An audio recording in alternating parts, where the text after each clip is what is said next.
The first mistake when defending your thesis is squeezing far too much in. Now, you want to show as much work as possible, but you have only got 1, 2, maybe 3 hours at the most to defend your thesis. So you have to really strip it back to the bare bones. You really have to think about what are the hard-hitting conclusions and the discussion around them that I need to include. Now, you'll want to include everything all the time, but practice a lot. Make sure you don't go over your allotted time. There's nothing more frustrating than going to a talk that you think is only going to last a certain amount of time, and then at that time point you notice they've still got loads of slides to go. Go slowly and only include what is absolutely necessary. When you practice, you'll slowly get a feel of what should and shouldn't be in your thesis defense presentation.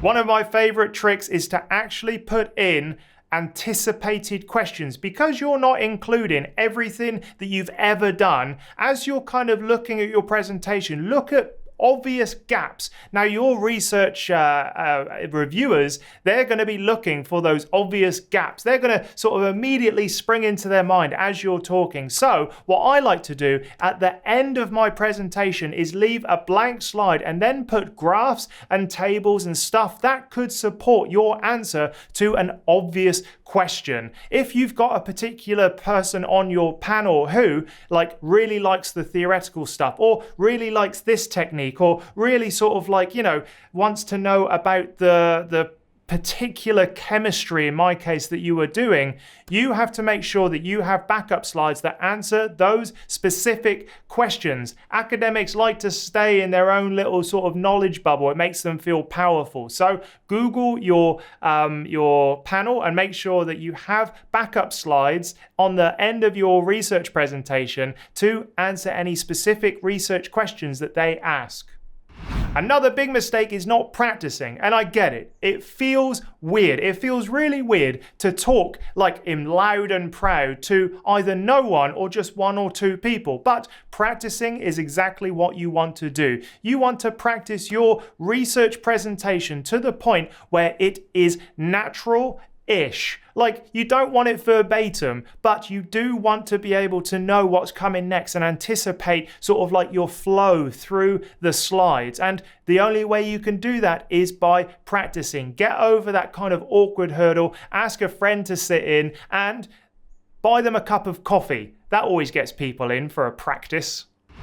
Another mistake I see is that people don't really understand the game. There is a kind of game component to your thesis defense. Remember, you've got a panel coming in, and some people take the word defense really, really seriously. So they're going to be a little bit combative. Some people see it as a little bit of a game. Can they trip you up? Can they make you feel a little bit flustered? That tends to be less of a general sort of trend than people just wanting you to do well. But I know professors who absolutely love it just to kind of push in areas they know will be a little bit painful or a little bit tricky. But do not take it personally. Do not take anything they say personally, because it is part of the game. A defense is for you to kind of learn how to navigate tricky questions. And if your supervisor has trained you well, you'll be well versed in sort of batting back the tricky questions with more clarification questions, with saying, I'm not quite sure right now, but let's see if we can work this out right now. All of those are fantastic ways just to handle a tricky question. Another mistake that people make is to assume that the research panel is against you, that your panel that is sat there want you to fail. They don't. They may enjoy the game. They may enjoy having a little bit of a stab at weak points that they know exist generally, but they are always there for you. They've read your thesis, which means that they know what they're getting themselves into, and they've probably kind of made a decision already about what the likelihood is that you'll pass. And they wouldn't turn up if they were just outright dismissive of your PhD thesis. Now, everyone wants you to do well, and your supervisor will sit in on the talk as well, and they'll help you sort of really handle those tricky academic politics. All you have to do is focus on talking about your research in a confident manner. If there's any doubt when you're doing it, just look across at your supervisor and give them a little kind of smile, and they'll be there to help you. It's okay. People are there in a friendly capacity. Even though sometimes it doesn't quite feel like it, they want you to do well. They will help you through the tricky questions if you ask them as well. This video is brought to you by my newsletter. Go check it out at andrewstapleton.com.au/newsletter. The link is in the description. When you sign up, you'll get 5 emails over about 2 weeks. Everything from the tools I use, the podcasts I've been on, how to write the perfect abstract, the perfect daily schedule, and more. It's exclusive content, only available for free on that newsletter, so go sign up now. Another mistake is not asking for clarification.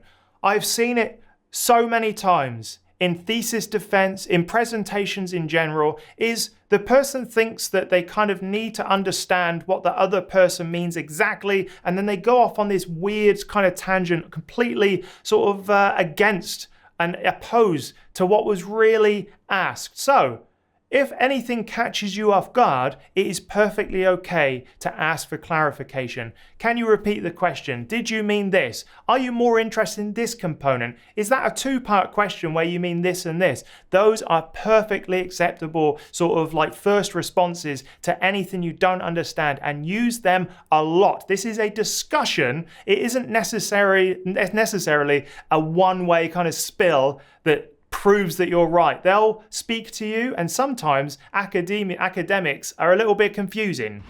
Another thing I've seen is people just pretending they know the answer. Now, in my other videos, I've talked about bullshit detection in academics. It is heightened. It is what they train for. Do not just pretend you know the answer to a question.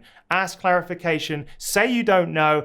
Ask for help. All of these things are absolutely okay. It is not okay just to plow on with an answer that you know is rubbish. The moment you know it's rubbish, they know too, because they are tuned in to the shit. Remember that this is actually not a marathon of standing up and talking. This isn't meant to be really hard physically. This is a mental challenge. Not asking for a break is another sort of issue that I see people fall into because they feel like they don't have the power in that room. It's absolutely okay to ask to sit down, to read over your notes for a couple of minutes, to have a drink of water, to go to the bathroom. Use those times just to sort of calm yourself down, reflect. It's absolutely okay. You are not expected to sort of like stand up for 2 or 3 hours and just kind of like take the physical kind of aspects of that on. You can sit down, you can ask for a break, do it if you need to. It's not like a torture session, it's a mental jousting session. Check, and double check your slides. There'll always be something wrong. I guarantee it. If you are the only person to look over your slides, there will be typos, there will be issues, there will be weird things in the slide. Make sure that your graphs are obvious. Make sure that your bullet points are easy to read. Make sure that what you're saying at the time you are saying it is supported by the graph that's up on the screen. All of these things can be sorted by practice, but you should also, and one thing I often did was actually look at my slides in reverse, because if you just go through them normally, it can be really hard to kind of see where you've gone wrong. But if you go backwards and start with the last sentence you'll read or the last bullet point and go back and go back and go back, that is how you find mistakes easiest. And just ask a friend. Once again, another cup of coffee, some chocolate, they'll be happy to help, I'm sure. Another mistake to avoid is not going to the room that you are actually going to give your dissertation defense in. Go into the room. Getting used to the environment that you're going to be in is so much more beneficial than practicing in a separate room. If you can, Go in, stand where you will stand, get used to the tech. You don't want surprises during this time. You can even set up the room beforehand so you know where people will be sitting. Put little name tags where you want people to sit. It's absolutely okay. You have the power, and you can control your environment to match your preferences, which is absolutely okay. Change the lighting, change the way the room's set up. It doesn't matter. But going into the room beforehand really helps me settle. It makes me feel in control. And when I feel all of those things, I know my presentations will be better. So there we are. There are all of the mistakes you need to avoid during your thesis defense. Let me know in the comments what you would have. What's your experience? Let me know. I'm very interested. Also, go check out academiainsider.com. That's my project where I've got my ebooks, the Ultimate Academic Writing Toolkit, as well as the PhD Survival Guide. And I'll see you in the next video.